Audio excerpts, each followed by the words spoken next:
প্রতি বছর আষাঢ় মাসে ভারতের অন্যতম রহস্যময় এবং শক্তিশালী তীর্থক্ষেত্র কামাখ্যা মন্দিরে লক্ষ লক্ষ ভক্ত সমবেত হন।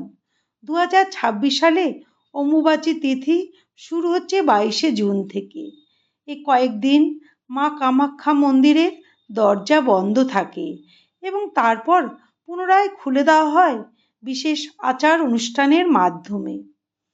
কিন্তু প্রশ্ন হলো, অম্বুবাচী তিথি কেন পালন করা হয়? এই সময় মা কামাখ্যা মন্দিরের দ্বার কেন বন্ধ থাকে? এই কয়েকদিন আমাদের কি করা উচিত এবং কি করা উচিত নয়?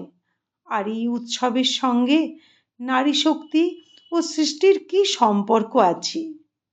আজকের ভিডিওতে আমরা জানব অম্বুবাচী তিথির সম্পূর্ণ মাহাত্ম্য।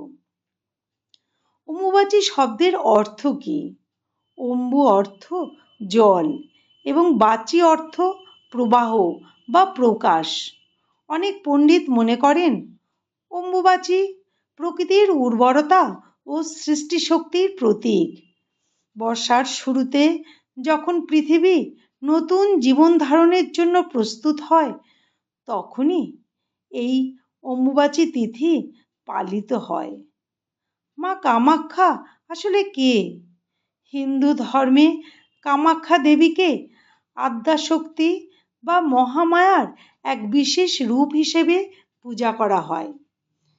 বিশ্বাস করা হয় দেবী সতীর শরীরের যোনিভাগ এই স্থানে পতিত হয়েছিল। সেই কারণে কামাখ্যা মন্দিরকে অন্যতম প্রধান শক্তিপীঠ হিসেবে মানা হয়। এই মন্দিরের সবচেয়ে আশ্চর্য বিষয় হলো এখানে দেবীর কোনো মূর্তি নেই। একটি প্রাকৃতিক শিলাখণ্ড এবং তার উপর দিয়ে প্রবাহিত ঝর্ণার জলকেই দেবীর রূপ হিসাবে পূজা করা হয়। সনাতন ধর্মের বিশ্বাস অনুযায়ী বছরে একবার মা কামাখ্যা ঋতুমতী হন। এই সময়কে দেবীর বার্ষিক রজস্বালা অবস্থা বলে মনে করা হয়। সেই কারণেই এই সময় কামাখ্যা মন্দিরের গর্ভগৃহ 3 দিন বন্ধ রাখা হয়। যেমন একজন নারী এই সময় বিশ্রাম নেন, ঠিক তেমনি দেবীকেও বিশ্রাম দেওয়া হয়। চতুর্থ দিনে বিশেষ পূজা ও শুদ্ধিকরণের পর পুনরায় মন্দির খুলে দেওয়া হয়। কেন অম্বুবাচী তিথি এত গুরুত্বপূর্ণ? অনেক সমাজে ঋতুচক্রকে লজ্জার বিষয় হিসাবে দেখা হয়, কিন্তু অম্বুবাচী আমাদের শেখায় নারীত্ব, মাতৃত্ব এবং সৃষ্টিশক্তি হলো পবিত্র। যে প্রক্রিয়ার মাধ্যমে নতুন প্রাণ পৃথিবীতে আসে, সেই প্রক্রিয়াকে দেবী রূপে সম্মান জানানো হয়। এই কারণেই অম্বুবাচী তিথি শুধু একটি ধর্মীয় উৎসব নয়, এটি নারী শক্তির মহোৎসব, প্রকৃতি, উর্বরতা এবং সৃষ্টির প্রতি শ্রদ্ধার উৎসব। এই সময় কি কি করা হয়? অম্বুবাচীর সময় লক্ষ লক্ষ ভক্ত, সাধু, সন্ন্যাসী এবং তান্ত্রিক সাধকেরা কামাখ্যায় সমবেত হন। মন্দির বন্ধ থাকলেও বাইরে চলতে থাকে নাম সংকীর্তন, ভজন, ঈশ্বরের নাম জপ, সাধুসঙ্গ, তন্ত্র সাধনা। চতুর্থ দিনে মন্দির খোলার পর ভক্তদের মধ্যে বিশেষ প্রসাদ বিতরণ করা হয়। এর মধ্যে অন্যতম হলো অঙ্গবস্ত্র অর্থাৎ লাল কাপড় এবং অঙ্গদক পবিত্র জল।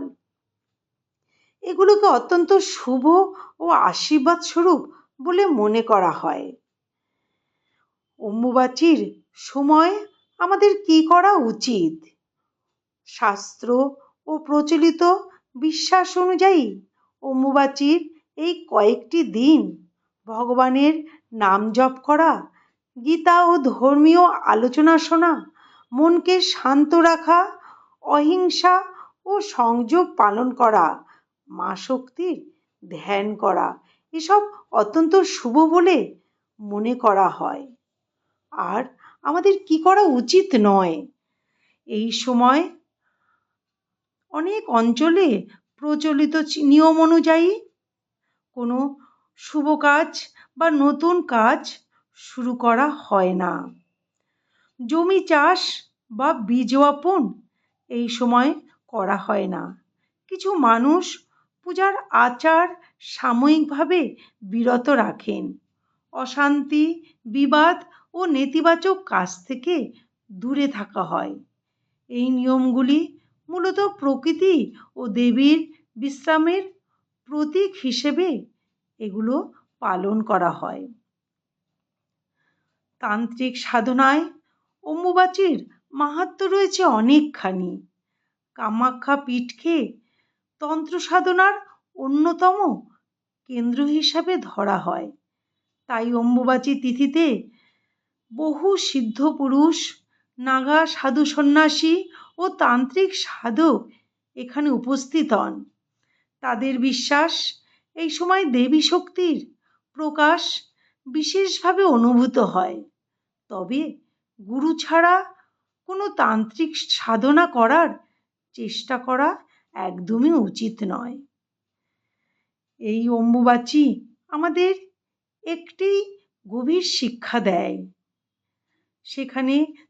যেখানে পৃথিবীর অনেক মানুষ নারীর স্বাভাবিক শারীরিক প্রক্রিয়াকে অবহেলা করে, সেখানে সনাতন ধর্ম সেই প্রক্রিয়াকেই দেবী রূপে পূজা করে।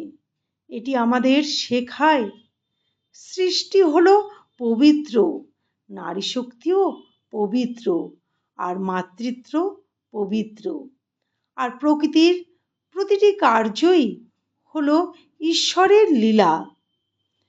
সবশেষে একটাই কথা বন্ধুরা, অম্বুবাচী শুধু একটি ধর্মীয় আচার নয়, এটি নারী শক্তির প্রতি শ্রদ্ধা, প্রকৃতির প্রতি কৃতজ্ঞতা আর আদ্যাশক্তি মায়ের প্রতি ভক্তির এক অনন্য প্রকাশ।